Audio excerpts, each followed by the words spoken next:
अस्सलाम वालेकुम, मेरा नाम राशिद है और आज मैं आपको बताऊंगा कि किस तरह से आप अपने डाटा को लोअर केस से अपर केस में कन्वर्ट कर सकते हैं। ठीक है, सबसे पहले तो मैं इसकी हेडिंग जो है वो इनको हेडिंग को यहाँ पे कॉपी पेस्ट करवा लेता हूँ। अब मैंने क्या करना है, मैंने यहाँ पे लिखना है इज इक्वल टू, ठीक है, अपर पैरेंथेसिस ओपन। ठीक है, जो मेरा डाटा है ये तो वैसे ही आ जाएगा ना, सीरियल नंबर, और is equal to upper parenthesis open और ये। ठीक है, इसको मैं कॉपी करूँगा, ये मैंने पेस्ट कर दिया।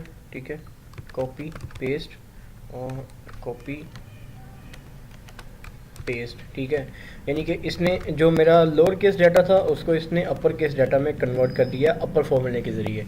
तो आज मैंने यही बताना है कि किस तरह से आप एक्सेल के अंदर आपका अगर लोअर केस डाटा है तो आपने उसको कैसे अपर केस में कन्वर्ट करना है with the help of upper formula.